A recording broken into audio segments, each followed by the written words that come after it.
A propósito de que una réplica gigante de una cerámica de la cultura mochica que aludía a la fertilidad fue instalada para atracción turística, decidí hacer este video donde se explicará de qué manera los antiguos pobladores precolombinos veían la sexualidad y sobre todo la homosexualidad. ¿Existía? ¿La toleraban? ¿La veían bien, mal, normal o anormal? Todo eso lo sabremos en este video.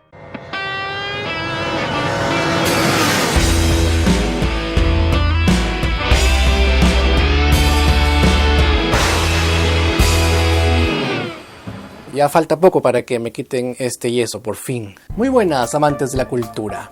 La llamada sodomía. De que existía, existía, ¿eh? O sea, no hay forma, no hay manera de negarlo. Las pruebas irrefutables son precisamente esos cerámicos, esos huacos, donde se recrea prácticas de ese tipo. Hay huacos heterosexuales también, ¿no? Pero más llama la atención los del otro tipo. No se sabe mucho acerca de la homosexualidad en el Perú prehispánico ni en la América precolombina en general, debido a que históricamente ha sido un tema objeto de la censura. ¿Por qué lo censuraban? Creo que es obvio, ¿no? ¿Quiénes vinieron a conquistar acá? Españoles pertenecientes a la Iglesia Católica, la cual considera esta práctica como un pecado. Fue algo prohibido y sancionado desde los inicios de la conquista de América. Imaginen cuántos huacos y cerámicos habrán destruido los colonizadores. Si eran capaces de echarse abajo cualquier resto arqueológico que relacionaran con la idolatría, con mayor razón no iban a permitir que existiese siquiera algún objeto de índole sexual y pecaminoso. Por fortuna, lo poco que queda de los huacos eróticos moches y chimúes se conservan en el Museo Larco Herrera de Lima y en algunos lugares de conservación en el Departamento de la Libertad. Hoy en día existe mayor tolerancia hacia estos objetos ya que se consideran parte de la cultura de nuestros antepasados. No obstante, la Iglesia Católica sigue considerando la llamada sodomía como pecado, pero respeta la existencia de estos huacos. Ya no busca destruirlos como antaño. Todos estos huacos son la prueba de comportamientos homosexuales en el antiguo Perú. Y esta prueba ha sobrevivido desde la conquista española en forma de dichos cerámicos representativos. Son varias las culturas que han confeccionado esos objetos, pero las más famosas son las culturas mochica y chimú.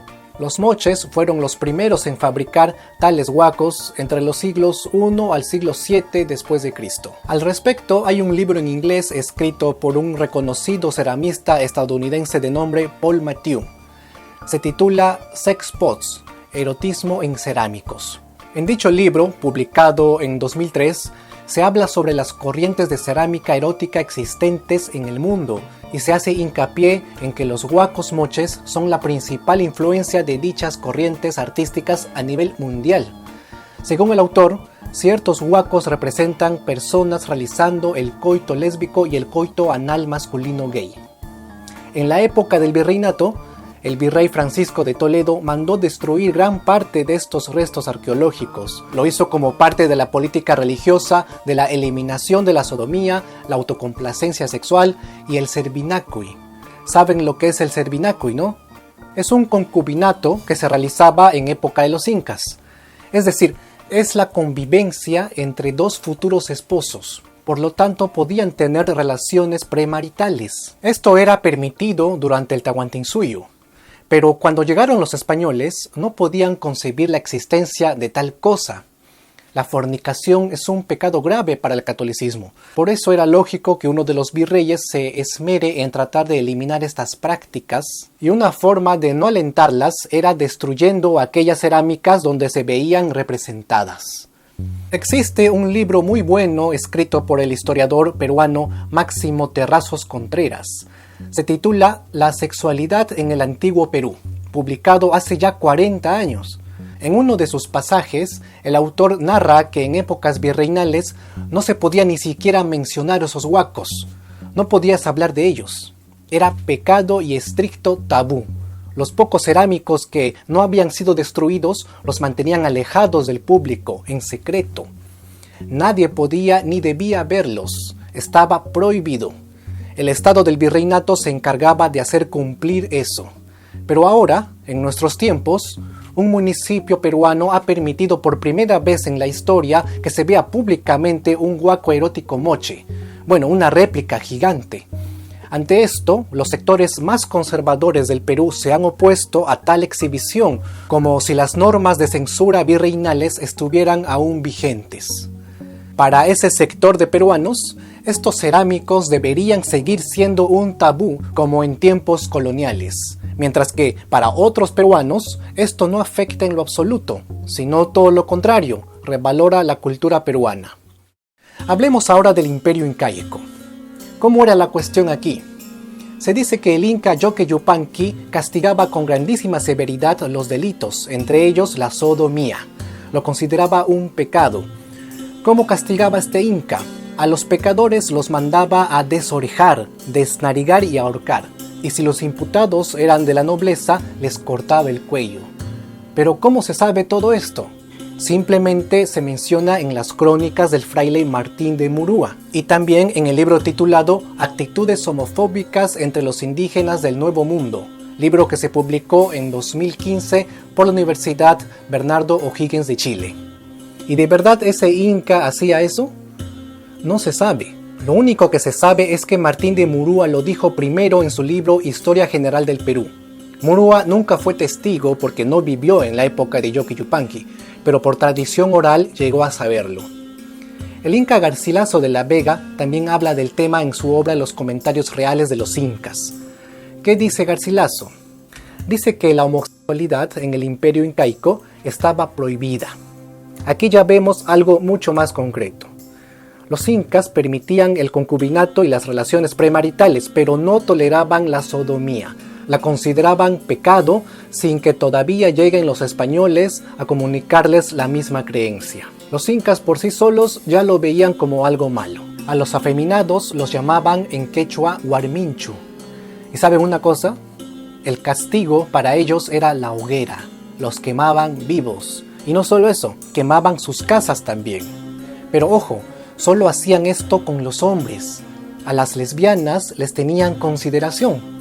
Según el antropólogo José Luis Villalobos, el Inca Cápac Yupanqui solía tener un cariño muy especial por estas mujeres. Ahora bien, hay también cronistas que nos dicen otras cosas. Por ejemplo, el cronista Pedro Cieza de León nos dice que la homosexualidad sí era tolerada, pero solo en el norte del Tahuantinsuyo, y que incluso era considerado un acto de culto. Había trabajadores sexuales masculinos que eran conocidos como los pampairunas. La cosa puede tener algo de sentido porque en el norte del Perú habían estado precisamente las culturas moche y chimú. Tal vez eran como la Sodoma y Gomorra de Sudamérica.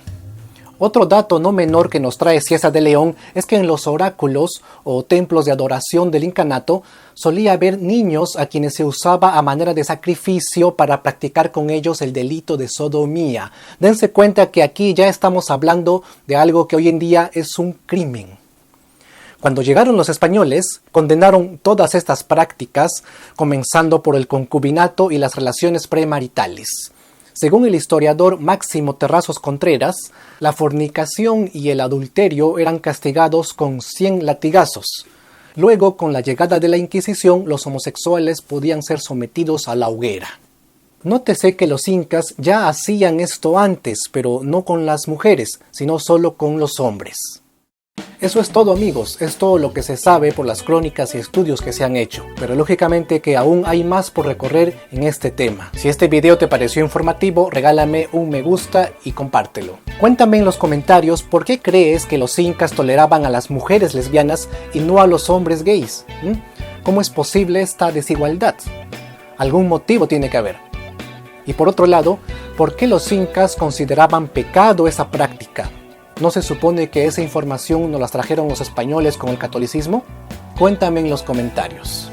En pantalla aparecen quienes me apoyan a través del portal patreon.com. Si tú también deseas apoyar económicamente esta labor educativa, te dejo un enlace en la descripción donde también hallarás mi Facebook, Twitter, Instagram, donde pongo temas que no te puedes perder. Continúa a la venta el libro Este cautiverio y agonía sin fin, donde se ven los testimonios del hijo menor sobreviviente de Túpac Amaru. También en la descripción está cómo adquirir este libro. Mi nombre es Hugo Javier y nos vemos en el próximo video. Hasta pronto. Listo. Oye, ya falta poco para que me quiten esto. Ah, y el próximo video, ¿sabes cuál va a ser? Sobre las vacunas. Vamos a hablar a calzón quitado de lo que está pasando con las vacunas y por qué ya hay un sector de peruanos o a nivel mundial, ¿no? Gente que está desconfiando. Entonces, hay un motivo y todo eso lo vamos a explicar en el siguiente video. Así que suscríbanse, ¿eh? ¿Cómo hará la sierra del traumatólogo para que no me corte la mano y sí corte el yeso nomás? Ni una firma me han puesto, ¿eh? Ni siquiera para poner mis gemas del infinito acá y hacer mi guantelete, que ni siquiera puedo chasquear.